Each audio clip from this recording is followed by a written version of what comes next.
નમસ્કાર મિત્રો, મારા આગળના વિડીયોમાં આજે આપણે લેંગ્વેજ ફંક્શનના આગળના ટોપિક શોઈંગ પર્પઝની ચર્ચા કરવા જઈ રહ્યા છીએ. મિત્રો, પર્પઝનો ગુજરાતી અર્થ થાય હેતુ, એટલે હેતુદર્શક કીવર્ડ્સ જે આપણને પર્પઝ દર્શાવતા હોય એવા કીવર્ડ્સની આપણે સમજ જો કેળવીએ અથવા મેળવીએ તો પહેલો શબ્દ છે સો ધેટ, સંયોજક છે આ. બીજો સંયોજક છે ઇન ઓર્ડર ધેટ. ત્રીજો સંયોજક છે ધેટ. ત્યારબાદ પર્પઝ દર્શાવતા જે અન્ય ફ્રેઝ પ્રેપોઝિશન જે સંયોજકો નથી ગણાતા પણ ફ્રેઝ પ્રેપોઝિશનમાં ગણાય છે એવા in order to અને with a view to. મિત્રો, આ જે ત્રણ સંયોજકો છે so that, in order that અને ધેટ, એનો ગુજરાતી અર્થ થાય જેથી. જ્યારે આપણે ગુજરાતીમાં વાક્ય બોલતા હોઈએ કે હું સ્કૂલે ગયો કે જેથી હું જ્ઞાન મેળવી શકું, તો એવો ગુજરાતી અર્થ આપણે આનો કે જેથી લઈશું. અને ઇન ઓર્ડર ટુ અને વિથ અ વ્યૂ ટુ બંનેનો અર્થ થાય છે ના હેતુથી અથવા ના આશયથી. એની આપણે ડિટેલમાં ચર્ચા કરીશું એની રચના પ્રમાણે. પહેલાં મિત્રો આપણે ચર્ચા કરીશું so that, in order that અને ધેટની. જો so that, in order that અને ધેટ જો વાક્યમાં હોય તો સૌથી પહેલાં કર્તા, એના પછી ક્રિયાપદ, એના પછી કર્મ કાં તો અન્ય શબ્દો પ્લસ સો ધેટ વાક્યની વચ્ચે જ વપરાય, અથવા ઇન ઓર્ડર ધેટ અથવા ધેટ વત્તા ફરીથી કરતા બીજા વાક્યનો. મિત્રો, અહીંયા જે રચનામાં જે ફરજિયાત રીતે સહાયકારક ક્રિયાપદ વાપરવાનું છે એ કેન અથવા કુડ હશે અથવા મે અથવા માઇટ હશે. હવે એક પ્રશ્ન થાય આપણને કે કેન ક્યારે વાપરવું અને કુડ ક્યારે વાપરવું.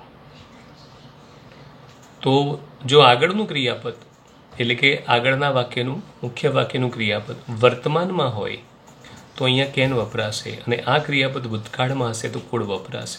તમે એ જ પ્રમાણે વર્તમાનમાં મે અને માઇટ લઈ શકો. જરૂરી નથી કે કેન જ વપરાય. વર્તમાન હશે તો કેન કે મે, અથવા ભૂતકાળ હશે તો કુડ અથવા માઇટ. હવે વર્તમાન ને ભૂતકાળ કોણ નક્કી કરશે? તો આગળનું ક્રિયાપદ. એટલે કે અહીંયા જો વર્તમાન કાળમાં હશે તો આપણે કેન યુઝ કરીશું, ભૂતકાળ હશે તો કુડ યુઝ કરીશું. એના પછીનું ક્રિયાપદ હંમેશા V1 આવશે, મૂળ ક્રિયાપદ, અને કર્મ અથવા અન્ય શબ્દો. મિત્રો, આ જે રચના છે ને એ એક્ટિવમાં પણ હોઈ શકે અને પેસિવમાં પણ હોઈ શકે. જો પેસિવમાં હશે તો એના પછીની રચના કેવી હશે? તો અહીંયા કર્તાની જગ્યાએ કર્મ હશે, કેન અથવા કુડ હશે. આપણે અહીંયા ખાલી એટલા કેન કુડનો જ યુઝ કર્યું છે, પ્લસ બી પ્લસ પાસ્ટ પાર્ટિસિપલ એટલે કે V3 હશે. તો આ પેસિવ રચનાની વાત કરી, આ એક્ટિવ રચનાની વાત કરી. ઉદાહરણ જો આપણે સમજીએ તો એક્ઝામ્પલ તરીકે I ran fast, I wanted to catch the bus. હું ઝડપી દોડ્યો, મારે બસ પકડવાની ઈચ્છા હતી. મિત્રો, અહીંયા એક વાક્ય, બીજું અહીંયા વાક્ય આપ્યું છે. આ બંને વાક્યોને જોડવા માટે આપણે આ રચનાનો યુઝ કરીશું, પણ હેતુદર્શક વાક્ય બીજા નંબરનું છે. તો આનો જો જવાબ બનાવવો હોય તો શું બને? આઈ રેન ફાસ્ટ મુખ્ય વાક્ય છે. જો આપણે ખાલી સો ધેટ વાપરીએ તો એને ઓર્ડર ધેટ અને ધેટ સરખી રીતે જ વાપરી શકાય. આઈ ran fast so that I. હવે અહીંયા વાક્યમાં વોન્ટેડ આપેલું છે, પણ આપણે જ્યારે so that, in order that કે ધેટ વાપરીએ ત્યારે વાક્યમાંથી વોન્ટેડ નીકળી જાય છે. આગળનું ક્રિયાપદ ભૂતકાળમાં છે રેન, એટલે અહીંયા આપણે મિત્રો શું યુઝ કરીશું? Food. I could catch the bus. અહીંયા કુડ હોવાને કારણે કેચને V1 તરીકે યુઝ થાય છે, કોટ થતું નથી, કારણ કે હંમેશા shall, will, could, can, may, might, must આ પ્રકારના સહાયકારક ક્રિયાપદ પછી હંમેશા મૂળ ક્રિયાપદનો જ ઉપયોગ થાય છે, એટલે ભૂલથી પણ ક્યારેય પણ કોટ વપરાતું નથી. બીજું ઉદાહરણ લઈએ આપણે. Keep your money in the bank in order that અથવા so that અથવા that it can't be stolen. મારો જવાબ અહીંયા બીજો પેસિવમાં છે. મેં એ કાંટ કેમ લીધું? કારણ કે આગળનું વાક્ય આજ્ઞાર્થ વાક્ય છે, એટલે કે વર્તમાનમાં છે, ભૂતકાળમાં નથી, એટલે અહીંયા મેં કેનનો યુઝ કર્યો. વાક્યમાં નોટ જરૂર હતી એટલે નોટ મૂક્યું, અને એ પ્રમાણે આ વાક્ય પેસિવમાં મૂક્યું કે તમારા પૈસા બેંકમાં રાખો કે જેથી એ ચોરાઈ ન શકે અથવા ચોરાઈ ન જાય. આ પ્રમાણે આપણે ઇન ઓર્ડર ધેટ અને સો ધેટની રચનાનો ઉપયોગ કરી શકીએ. જો મિત્રો એ જ પ્રમાણે આપણે અન્ય ફ્રેઝ પ્રેપોઝિશનની જો વાત કરીએ તો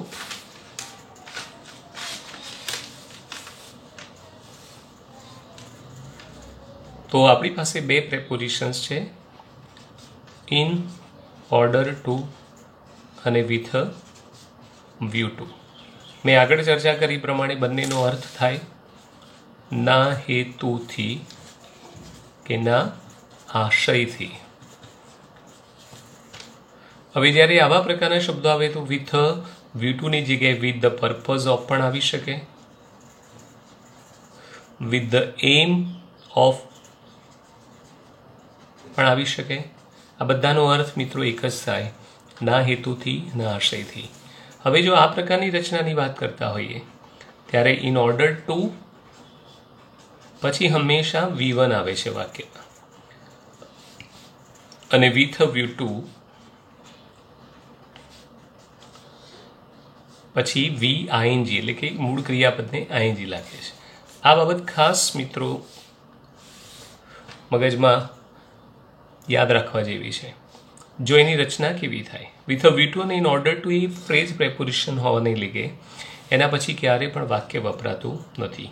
કર્તા, ક્રિયાપદ, કર્મ, અને જો આપણે ઇન ઓર્ડર ટુ વાપરીએ છીએ તો ઇન ઓર્ડર ટુ પછી શબ્દ સમૂહ એટલે કે વાક્ય આવતું નથી. ઇન ઓર્ડર ટુ પછી શબ્દ સમૂહ આવે. કેવી રીતે? Example, Pooja gets up at 5 a.m. She wants to study. જો મિત્રો આ વાક્યને આપણે ઇન ઓર્ડર ટુથી વાપરવું છે તો Pooja gets up at 5 a.m. in order to study. in order to સંયોજક નથી એટલે એના પછી હંમેશા V1 યુઝ થાય. અને આ જ વાક્યમાં જો આપણે મિત્રો વિથ અ વ્યૂ ટુ વાપરવું હોય તો કેવી રીતે વપરાય? Pooja gets up at 5 a.m. with a view to studying. મહત્વની બાબત મિત્રો, અહીંયા VING લાગશે, ક્રિયાપદને ING લાગશે. હવે આપણે આગળ ચર્ચા કરીએ પ્રમાણે in order that, so that અને ધેટ પછી વાક્ય આવે. ઇન ઓર્ડર ટુ પછી V1 આવે, વિથ અ વ્યૂ ટુ પછી VING આવે. અને આ પ્રમાણે આપણે લેંગ્વેજ ફંક્શનને ઓળખવા માટે કમ્પ્લીટ ધ સેન્ટેન્સમાં અને રિસ્પોન્ડ ધ સેન્ટેન્સમાં ઓળખી અને પ્રેક્ટિસ કરી ગ્રામરની આપણે જવાબો મેળવી શકીએ. મિત્રો, આ ટોપિકમાં જો આપણને કોઈ પણ પ્રશ્ન હોય તો તમે મને કોમેન્ટથી પૂછી શકો છો. Thank you.